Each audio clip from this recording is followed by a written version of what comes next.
नई नवेली बहू महक ब्याह कर अपने ससुराल आई। उसके ससुराल में उसकी दादी, सास, ससुर, ननद और पति थे। महक ठाकुर परिवार की इकलौती बहू थी, जिस कारण सभी उसे खूब लाड प्यार करते हैं। खासकर जब वो बंठन कर आती तो सभी उसकी तारीफ करना नहीं भूलते। हाय, नजर न लगे मेरी चांद जैसी भाभी को, इस गुलाबी रंग की साड़ी में क्या चच रही हैं आप। सच कहा महक, 16 श्रृंगार तो तेरी खूबसूरती में 4 चांद लगा रहे हैं। हाँ तो वाइफ किसकी है? हाँ पता है तेरी है, लेकिन चॉइस तो मेरी ही है। महक की शादी के शुरुआती दिन बहुत अच्छे थे। वो हमेशा सज सवर कर रहा करती थी। उसके पड़ोसी भी उसकी खूब तारीफ करते थे। भाई बहू हो तो यमुना की बहू जैसी हो, कितनी सुंदर दिखती है। सब्जी का थैला लेकर बाजार से लौट रही यमुना जब ये बात सुनती है तो उसे भी बड़ी खुशी होती है। फिर कुछ दिन बाद निखिल और महक हनीमून के लिए मनाली चले जाते हैं। हनीमून से लौटने के बाद यमुना महक को घर गृहस्थी संभालना सिखाने लगती है। देख बहू, कल से सुबह जल्दी उठना और घर के सारे काम देखना। पूजा पाठ से लेकर खाना बनाना, साफ सफाई, सब तुम्हारी जिम्मेदारी है। सब मैं अकेले? हाँ क्यों नहीं,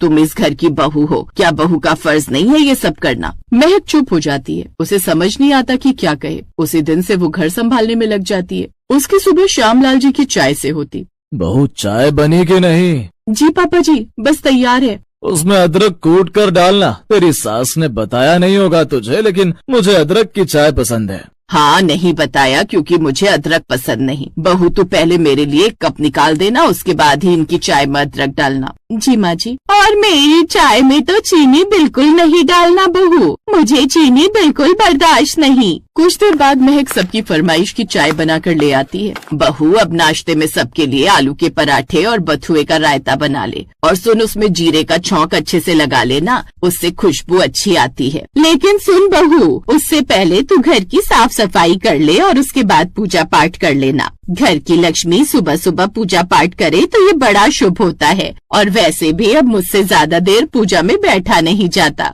जी दादी माँ। महक पहले सारे घर की साफ सफाई करती है, जिसके बाद वो रसोई में सबके लिए नाश्ता बनाने में जुट जाती है। फिर सबको नाश्ता करवाने के बाद फिर जैसे ही वो अपने कमरे में जाने लगती है। मैं तो परेशान हो गई हूँ ये कपड़े धो कर। इतने कपड़े तो धोबी घाट पर भी धोबी नहीं धोता, जितनी माँ ने मुझसे धुलवा लिए। तभी सांझ की नजर महक पर जाती है। भाभी, मेरी प्यारी भाभी, क्या कर रहे हो? मैं तो बस कमरे में जा रही थी। कहो सांझ, कुछ काम था? भाभी देखो ना, मेरे पेपर आने वाले हैं, मुझे पेपर की तैयारी करनी है, लेकिन माँ है कि उन्होंने मुझे ये कपड़े पकड़ा दिए। अब आप ही बताओ, मैं पढ़ाई करूँ या कपड़े वॉश करूँ? भाभी, क्या आप इसे धो देंगी? हाँ क्यों नहीं। उस दिन के बाद से ये कपड़ों की जिम्मेदारी भी उसके ऊपर आ गई। अब महक कपड़े भी धोने लगी। और कुछ दिन बाद से उसकी सास, हाय सुबह सुबह मंडी में अब मुझसे तो नहीं जाया जाता। बहू, कल से तू ही सुबह सुबह सब्जी लेने मंडी चली जाया कर। जी माँ जी। ऐसे एक एक कर घर के बाकी काम भी उसके जिम्मे आने लगे। फिर शादी के कुछ हफ्तों बाद तो जैसे महक की जिंदगी ही बदलने लगी। अब उसका दिन सुबह 5 बजे शुरू होता। चाय, नाश्ता, पति के लिए टिफिन पैक करने की तैयारी, ऑफिस के कपड़े प्रेस करना, झाड़ू पोछा और फिर रसोई में सबके लिए खाना बनाना।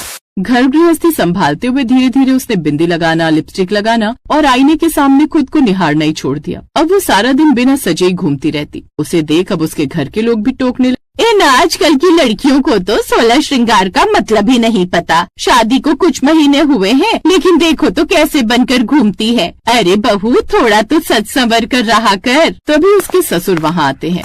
बहू ऐसा कर, जल्दी से चाय पकौड़े बना दे, बड़ा मन कर रहा है खाने का। और सुन, थोड़ा ज्यादा बना देना। वो क्या है ना, मेरे पड़ोस की कुछ सहेलियां भी आ रही हैं।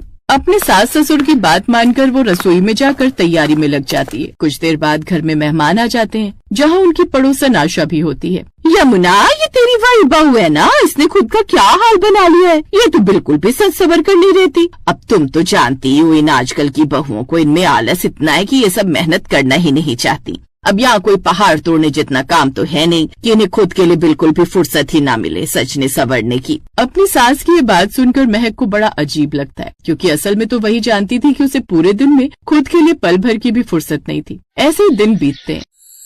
सच संवर कर रहा करो बहू।